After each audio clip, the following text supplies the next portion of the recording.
naman sa San Jose del Monte, Bulacan. Nakausap po natin ito last Wednesday, July 3. Ang unang pakikipag-usap po natin dito kay Katrina Cinco ng San Jose del Monte, Bulacan, nakatanggap po siya ng 2,000 piso. Ito po yung 35 years old na mayroong 2 anak at magkasama po sila ni nanay sa pagtitinda ng mga pang-almusal at pang-merienda doon sa kanilang lugar. Ang kinakasama naman niya ay isang construction worker and 3 years na daw po silang nakikinig dito sa Radyo 5.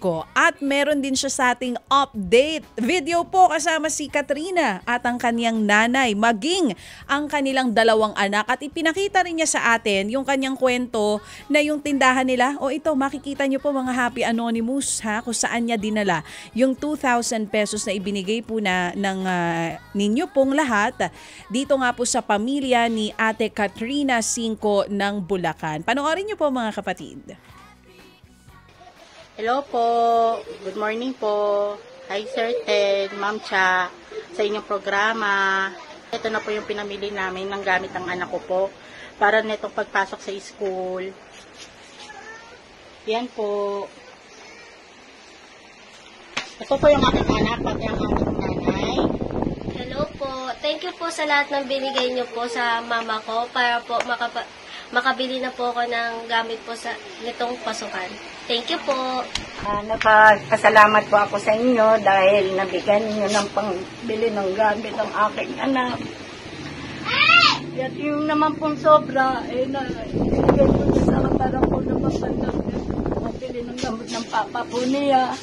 Maraming pong salamat sa inyo sa tulong na ipinagkaloob po ninyo sa kanya. Thank you po sa inyo ulit. Maraming salamat po.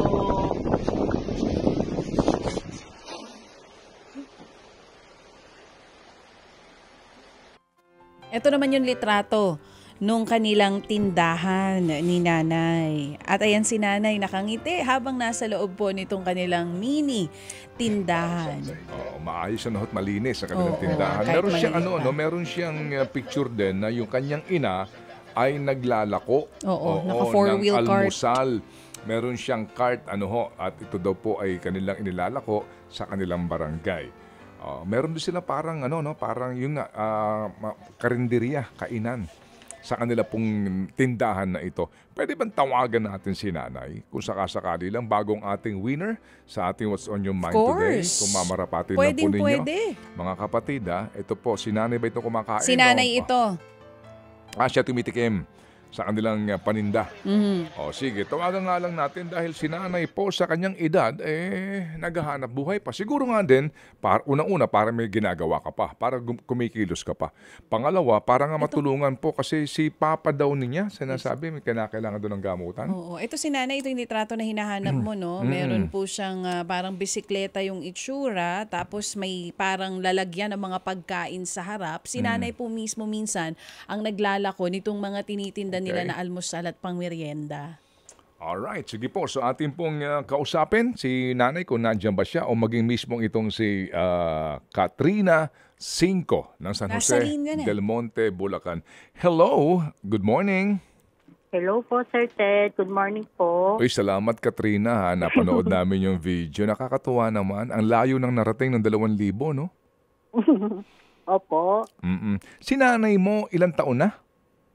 65 po. 65? Yes po. Ano yung sinasabi niyang si papa mo daw? Bibilhan pa ng gamot?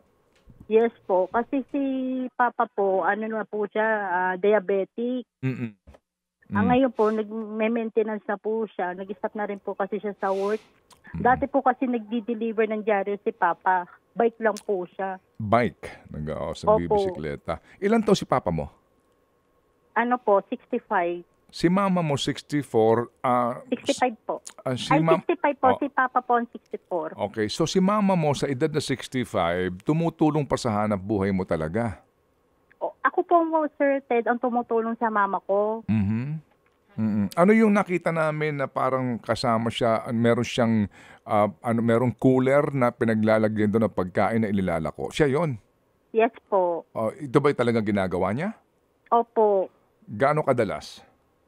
Araw-araw po yun. Tapos po, pagdating po sa tanghali, ulam po. Pagdating po ng hapon naman po, mga merienda po.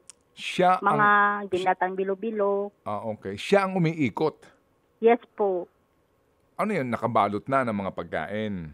Opo. Okay. Sige. Pwede bang andyan ba si mama mo? Opo. Anong pangalan niya?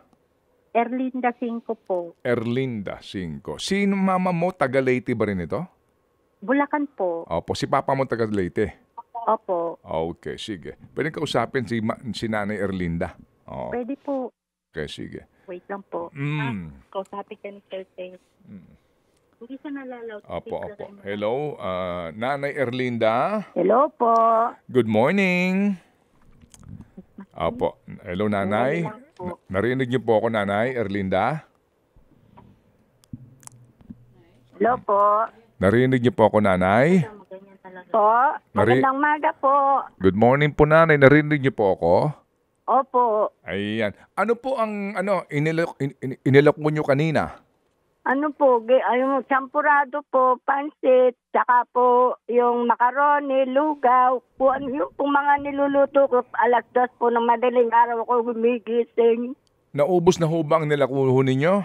Maski po pa paano, meron po namang natitira.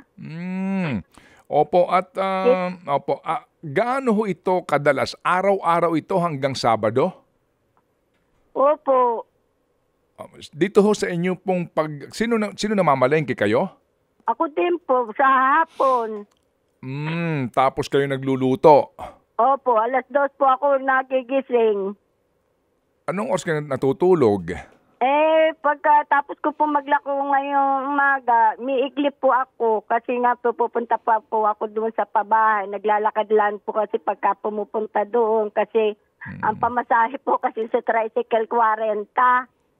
So naglalakad lang kaya kayo? Po naglalakad lang ako papunta doon saka pauwi. Minsan po sinusundo naman ako ng asawa ko, nakabike lang siya. Isasakay ko po doon yung bayong sa bike po niya. Ay talaga naman, hanggang sa edad na 65, kayo po ay nagsisipag pananay. Opo. Wala po kasi kailangan po namin magtulong-tulong kami ng anak kasi papa po niya wala nga po ng trabaho kasi nung nag-pandemic po kasi hindi na po doon sa Quezon City pa po kasi yung nagdi-deliver ng dyaryo. Opo. Sa may Timok po, sa may EDSA. Oo. Doon po yung nagdi-deliver ng dyaryo. Tapos uuwi pa ng Bulacan, no? Opo. Sige. Umuwi po ng Bulacan. Nung pong nag-pandemic, nahinto na po kasi saka po, yung iba kasing mga, nagpa-stop na. Opo. Sige. So, Nanay Erlinda, kayo ho ay nakapag-aral? Ano lang po ako, grade 4. Opo. Ano pong trabaho ng mga magulang nyo dati, Nanay? Ano po, yung nagano lang po kami sa paumbong. Yung meron po kaming, yung sasahan po. Tasahan? Nagtutuba. Opo. Ang mga magulang po ninyo dati, ano pong trabaho? Yun nga po, yung sasasahan lang po. Yung pong sanipa. Yun po ang hanap buhay po namin. Tsaka po yung nakikigapas po ng palay. Saan bayan po sa Bulacan yan, Nanay? Sa paumbong po. Opo. Doon kayo pinanganak? Opo. Saan niyo po paumbong po kami. Saan niyo po nakilala si tatay? Si Bonifacio po. Opo. Dito po sa Masambong, sa kapatid ko po. Dumayo sa siya? Quezon City. Dumayo siya ng Maynila? Opo, galing po siya sa Leyte. Ako naman po naging tindera sa sa construction. Ako po kinuha ng kapatid ko dahil ulilan na po kami sa magulang. Ano po ang edad ko noon? 14 yata ang edad ko. Ulilan na po kami sa magulang. Opo. So, yung inyong love story nagsimula sa inyong pagtitinda ng pagkain sa construction? Opo, doon po ako natuto. Opo, at doon din nyo nakilala po si tatay? Hindi po, dito po sa kapatid ko, sa Masambong. Akala ko doon kayo nagkakilala. Anong trabaho po ni tatay nung makakilala ho kayo? Nagyajaryo na po. Bata pa lang po yan, jarista na po siya eh. Saka po naghuhugas ng mga jeep nung araw. Talaga ha. O sige po, pero kahit papaano po naman, ito hubang bahay po ninyo diyan sa San Jose, naipundar ho ninyo? Pa? Yan hubang bahay na inyong tinitirhan po, naipundar ninyo? Opo. Hindi pa nga po tapos namin bayaran po ito eh. Buti nga po mabait yung nag-aano sa amin. Hindi po kami pinipiga sa pagbabayad. Pag alam naman po kasi nila pagka po kami may pera, nagbibigay naman po kami. Opo. Anong binabayaran nyo, nanay? Ito pong lupa. Inuhulugan nyo? Opo. Magkano hulog nyo? Matagal na po ito eh. Kasi nga po dati nung may trabaho pa po asawa ko, 5,000 po sa buwan po namin dito hulog. Nagkaroon nga po ng mga hindi magandang yun na pagbuhulog namin, aktaw-aktaw. Opo. Pero po may kulang lalang po kami siguro po mga 25 pa. Ang pinakakulang po ninyo, 25,000 na lang. Opo. Yung pong 25,000 na yon, nanay, ano na ho yun? Wala na kayong magiging utang? Wala na po. Kaya lang po, kami din daw po magbabayot nung yung titulo. Yung paglipat ho sa titulo. Opo. Anyway, sige. So, tama, sabi ni Kuya Al, sukang paumbong ginagawa nyo dati? Opo, isasasa po yun. Ayun, puro opo. talaga. Opo. Sige. So, nanay, dito po sa inyong kabuhayan na ito ngayon na pinagkakabalahan, ano po ang kailangan nyo na maaari po namin maitulong kung sakasakali? Gusto ko nga po magkaroon po ng pangpuhunan po kasi dati nga po meron pa po ako ditong barbecue paghapon. Natigil nga po nung nag-pandemic. Maganda naman po ng namin nung hindi pa nagpa-pandemic, malakas ang tindahan ko. Tsaka po yung barbecue, yung asawa ko nga po nakakatulong din dito sa amin. Nagkasakit pa nga po yun ang ospital dito sa Tala. Opo. Magkano po ang kailangan yung puhunan, nanay? Kung kayo po makakapag-ano sa akin, hindi ko po matansya kung magkano po yung pampuhunan po namin Opo. Kasi nga po, pati tindahan ko nga po noon, may mga sari-sari ako na nga po natigil lahat. Dahil nga po na ospital yung tatay nila. Dahil nagkaroon po bumagsak nga po yung doon sa banyo, buti na lang nga po nakita ko nung madaling araw. Ay, oo nga po. Opo, nanay. Naintindihan po namin po itong sitwasyon po ninyo. Yun hubang, kung sakasakali hubang, Nanay Erlinda, 5,000 piso pwede na hubang pampuhunan sa barbecue? Pwede na po. Malaking tulong na rin po yun. Sige po. Lang po gusto ko talaga kasi yung asawa ko nga po gusto rin na makapag-barbecue noli kami. Sige. So, papadalhan po namin kayo, Nanay Erlinda, ng 5,000 piso. Opo. Sige po. So, abangan niyo po yung tawag po ng aming staff dito kay Katrina para lang natin masimulan po itong gusto ninyo. Pati si tatay mismo makatulong po sa inyo dito po sa inyo pong paghahanap buhay na ito. Kami lang po natutuwa, nanay, nasa inyo pong edad na iyan.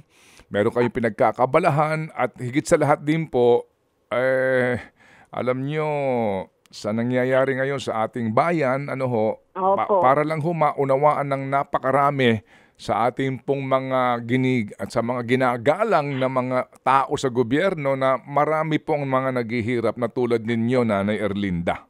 Kamukha nga po sa senior po namin, mula po nung kami ni 5 duling, wala po kami natatanggap Yung pong inyong social pension sa mga senior. Opo, wala po. Puro po antay-antay lang.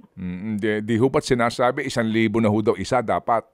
Wala nga po kami natatanggap. Wala po nung kami sumali. Opo. Nung wala pa po nung kami nag-senior, wala po kami natatanggap po maski 5 duling. Opo. Hayaan nyo po. Sige, so Nanay Erlinda, ito po hindi po sa amin galing yung 5,000 piso. Galing po ito kay Happy Ninong at kay Happy K. na ito nga po't mag-aambag po para sa inyo. Sana po ito ikalugod. Hingi lang po kami ng mga patunay, nanay, ha, dito po sa inyo pong muling bubuksan po na barbecue sa inyong lugar, nanay. Opo. Dito po din sa amin pong harapan. Sige, nanay. Opo, at sana nga madalaw ko at matikman ko ang barbecue ninyo. Well, okay naman po kung kayo makagawin dito sa amin. Ay, nako. Opo. Salamat po na marami, nanay. At ako po'y nagagalak Saka po. nagano din ang anak ko ng puto, itong si Katrina. Yung, nilalako ko rin po. Oh, talaga naman. Sige po. Putot ko sinta. Kung ano po ang maging mabenta, yun po ang inaano po namin eh. Kasi nga po ang inaano lang po namin ngayon pang araw-araw na siyempre po, ang asawa ko may maintenance na. Opo, nanay. Yun po ang inaano po namin. Alam nyo, nanay, na pag pinakikinggan ko pong inyong kwento, talaga pong ito ho'y sa amin, nagpapayapak sa lupa, no? Itong inyong sitwasyon, no? Opo. Sige, nanay, bawal magkasakit, nanay, ha? Inaalagaan ko naman po sarili ko. Ay, oo. Basta po na naulanan, nagano na po ako kagad ng gamot. Opo. Nagda-vitamin din po ako. Okay, sige po. Salamat po, nanay, sa inyo pong panahon na binigay po sa aming programa. Kausapin ko lang po si Katrina, nanay. Opo, marami din po salamat kay Ted po sa inyo diyan. Sana po magpalain pa po kayo ng Panginoon Diyos. Marami pa po kayong matulungan na kagaya po namin. Ito na po yung anak ko si Katrina. Opo. Salamat din po sa inspirasyon, nanay, ha? Nanay Erlinda. Katrina? Hello po, Sir Ted. Oo. Padalhan ka namin ng 5,000 piso para kay nanay mo sa kanyang barbecue business, ha? Ay, thank you po. Opo. Oo. At kayo nang bahala mag-usap ng aming staff dito kung paano, pero yun lang ang aming lambing ulit. Yun lang patunay dito nga sa barbecue na ito. Kaya ngayon pala nagugutom na ako. Oo nga na, maisaw, di ba? Okay? Pero sana, Katrina, itong bigay ni na Happy Anonymous makatulong talaga kina nanay. Oo naman. No? Sa pampunan. Aanohan ko rin po yan sila mama po. Oo. Sige. Katrina, salamat na marami, ha? Thank you po, Sir Ted. Sa inyo po, Ma'am Cha. Mga nandiyan po mga staff, thank you rin po. At salamat sa iyong pinamala sa amin, nakadakilaan, ha? Oo, at ang inyong pagsisipag, pag inyong pagpapagal, no? Para nga dito sa inyong kabuhayan at sa iyong pagpapalaki na iyong mga anak. Salamat sa iyo, Katrina. Salamat po. Thank you and God bless you. Si Katrina Cinco po ng San Jose del Monte, Bulacan. Salamat po. Ted Filon at DJ Chacha. Ngayon, nasa Radyo 5, 92.3 News FM. Monday to Friday, 6 to 10 a.m.